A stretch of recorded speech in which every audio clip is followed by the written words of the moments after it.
تو یہ کویسچن کیا انہوں نے لڑائی، کہتی ہیں جب بھی لڑائی ہوتی ہے شوہر کہتے ہیں میں فارغ کر دوں گا، دور کرنے میں 2 منٹ نہیں لگاؤں گا، کیا حکم شرع اس سے طلاق ہوگی کہ نہیں؟ پہلی بات تو یہ سمجھ لیں کہ جو فیوچر کے الفاظ ادا کیے جاتے ہیں ان سے طلاق نہیں ہوتی، یہ پاسٹ سے ہوں گے، ماضی کے، یا پریزنٹ یعنی حال کے ہوں گے۔ میں نے تجھے طلاق دی، میں تجھے طلاق دیتا ہوں تو طلاق ہوگی، فیوچر کے الفاظ سے نہیں ہوتی۔ پہلی بات تو یہ ذہن میں رکھ لیں۔ دوسری بات یہ ہے کہ بہن جب آپ یہ خود سمجھ رہی ہیں کہ لڑائی ہوتی ہے تو شوہر ہائپر ہو جاتے ہیں اور بات طلاق تک پہنچ جاتی ہے، تو آپ کیوں لڑائی نہیں چھوڑ دیتی؟ اب آپ کہیں گے جی شوہر کرتا ہے، کرنے دیں۔ اگر شوہر کر بھی رہا ہے آپ چھوٹے باپ کی بن جائیں 2 منٹ کے لیے، اپنے بچوں کے لیے، اپنے گھر کو سنبھالنے کے لیے، اپنی گھر کی بہتری کے لیے، ایک خاندان میں اچھی مثال بننے کے لیے آپ خاموش ہو جایا کریں، تھوڑی بات سن لیا کریں، وہاں سے چلی جایا کریں۔ جب شوہر کا خوشگوار موڈ ہو تو پھر پیار محبت سے سمجھایا کریں کہ ہمیں اس طریقے سے لفظ استعمال کرو، ناراض مت ہوئیے گا، جانوروں کی طرح لڑنا مناسب نہیں ہے، اس سے چھوٹے چھوٹے بچوں کے ذہن پہ برے اثرات مرتب ہوتے ہیں، آواز دور تک جاتی ہے، محلے والوں کو پتہ چلتا ہے گھر میں جھگڑا ہو رہا ہے، اس سے ہمارا امیج خراب ہوگا۔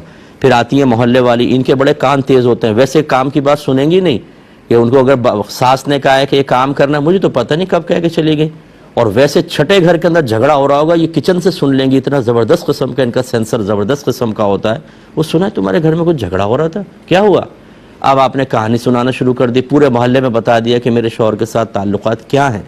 تو خدا را ایسا نہ کرے، ایک پیار والا ماحول بنائیے۔ اتنی طلاقیں ہو رہی ہیں، یقین کریں ہمارے پاس ہر تیسرا مسئلہ دارالفتہ میں طلاق کا آتا ہے، افسوس ہوتا ہے، اور چھوٹی چھوٹی باتوں کے اوپر، اور پھر فوراً مسلسل چیک کیجئے گا کسی نے جادو تو نہیں کروا دیا۔ ہم دونوں لڑتے ہیں تو لڑتے چلے جاتے ہیں، پتہ نہیں کسی نے جادو کروا دیا۔ ابھی ایک بہن نے بھیجا ہوا ہے کہ ذرا دیکھیے گا مجھ پہ کسی نے جادو تو نہیں کروایا، ہو سکتا ہے سن بھی رہی ہوں تو مسکرائیں گی وہ۔ ارے بھائی جادو آپ کے اوپر آپ نے خود کیا ہوا ہے اپنے اوپر جادو، یہ جہالت کا جادو ہے، یہ عدم برداشت کا جادو ہے، یہ صبر و تحمل کے بارے میں معرفت حاصل نہ کرنے کا جادو ہے، یہ تکبر اور غرور کا جادو ہے کہ بیوی شوہر کو حقیر سمجھ رہی ہوتی ہے، شوہر بیوی کو حقیر سمجھ رہا ہوتا ہے، ایک دوسرے کے حق اور فرائض نہیں پتہ ہوتے، کوئی چھوٹے باپ کا بننے کے لیے تیار نہیں ہوتا، اور اس کے بعد طلاقیں دینے کے بعد پھر یہ چاہتے ہیں کہ شریعت ہماری مرضی کے مطابق فیصلہ کرے۔ پہلے ہم پوری زندگی شریعت کے مطابق نہیں چلتے ہیں، اپنے گھروں کے دروازے ہم نے شریعت کے لیے بند کر دیے ہیں، اور جب ہم کام خراب کر بیٹھتے ہیں اب ہم کہتے ہیں مفتی صاحب کو راستہ نکالیں، یعنی شریعت ہماری خدمت میں لگ جائے، ہمارا گھر بسے، ہماری خوشیاں لوٹ کر آئیں، ہم چاہے شریعت پہ چلے نہ چلیں۔ یہ کیا رویہ ہے؟ آپ ذرا سوچے تو صحیح، کیا رویہ ہے؟ تو میری بہن جو آپ نے سوال کیا، اب جھگڑا مت کریں، شوہر کرے بھی خاموشی سے سن لیں، اپنے بھائی کی بات مان کے خاموش سر جھکا کے سن لیں اور چلی جائیں، وہ بھی ایک لمحے کے لیے حیران ہو جائے گا آج اس کو ہو کیا گیا ہے، اور اس کو خوشگوار حیرت ہوگی۔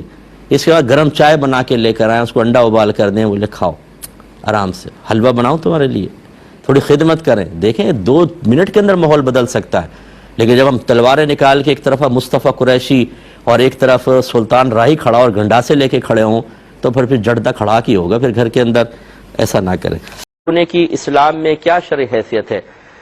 دیکھیں پہلے تو حقیقت پہ کلام کر لیں کہ بالکل جادو ٹونے کی اپنی ایک حقیقت ہے، ٹھیک ہے نا؟ جو جادو ٹونا بعض اوقات یہ منتر کی شکل میں ہوتا ہے، منتر پڑھتے ہیں اس کے اپنے اثرات ہوتے ہیں، اور بعض اوقات اور دیگر طریقوں سے جادو ٹونا کروایا جاتا ہے، اور اس کی اسلام میں شرعی حیثیت اگر تو کلمات کفر و شرک کا استعمال کیا جائے تو کفر ہے، یعنی اسلام اسے کفر قرار دیتی ہے، کروانے والا بھی کافر ہو جائے گا اور کرنے والا بھی کافر ہے۔ اور اگر بالفرض کلمات کفر و شرک استعمال نہیں کیے گئے، خالی گندگی کے ذریعے کچھ معاملات کیے گئے ہیں، تو پھر یہ کم از کم گناہ کبیرہ ضرور ہے۔ لیکن چونکہ اس میں وہ منتر وغیرہ پڑھتے ہیں اور ان منتر کے کیا معنی ہیں، کیا اس میں کفر و شرک پوشیدہ نہیں پتہ ہوتا، اس لیے یاد رکھیں کہ ظاہری طور پہ جو جادو کرنے والا ہے اس پہ بھی حکم کفر ہے، اور جو کروانے والے ہیں ان پر بھی حکم کفر ہے۔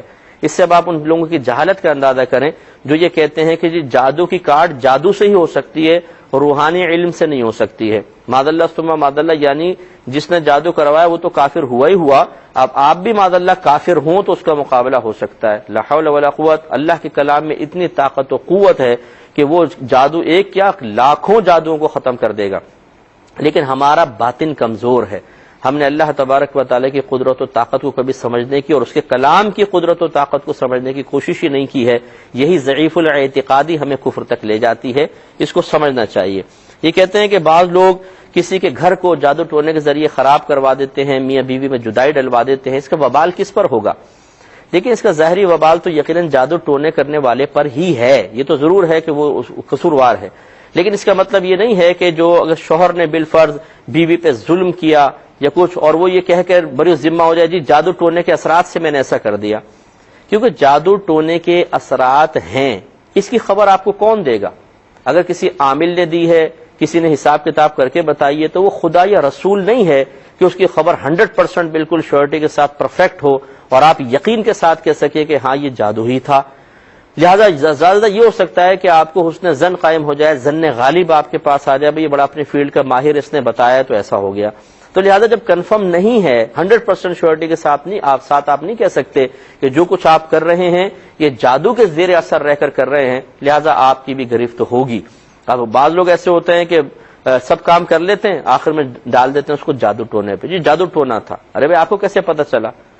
قسم کھائی اچھا جادو ٹونا تھا, تو بس وہ قسم نہیں کھا سکتے ہیں. تو اس طرح کے معاملات بعض لوگ کر کے اپنی جان بھی چھڑانے کی کوشش کرتے ہیں.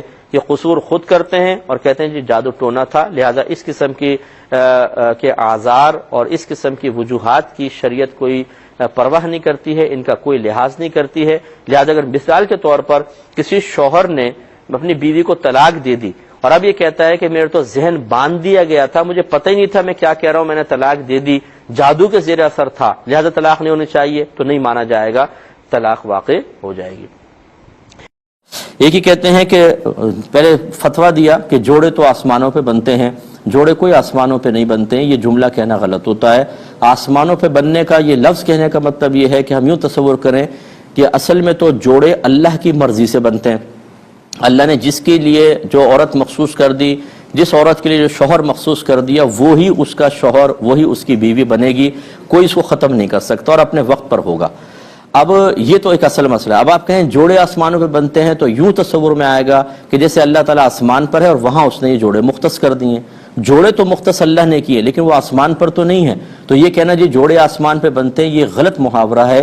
یہ عام لوگوں نے چھوڑ دیا کسی نے فضا کے اندر اور ہم اس کو قبول کر لیتے ہیں. تو اس کو ہرگز نہ کہیں, بلکہ اس کے اندر کوئی سخت حکم بھی لگ سکتا ہے, کفر کا حکم بھی لگ سکتا ہے, اس لیے احتیاط کیجئے.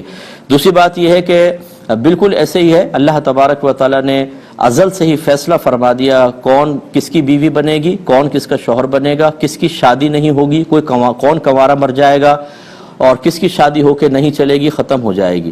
لیکن یہ ضرور ہے کہ اگر ہماری کوتاہی سے ختم ہوئی ہے تو اس کو اس کی سزا ضرور ملے گی, لیکن بہرحال یہ فیصلے ازل سے ہو چکے ہیں. لہذا کسی بہن کا یہ کہنا کہ جی وہ شخص مجھے مل جائے, کسی مرد کے دعا کرنا وہ عورت مل جائے, یہ غلط ہوتا ہے, اس کو منع کیا ہے.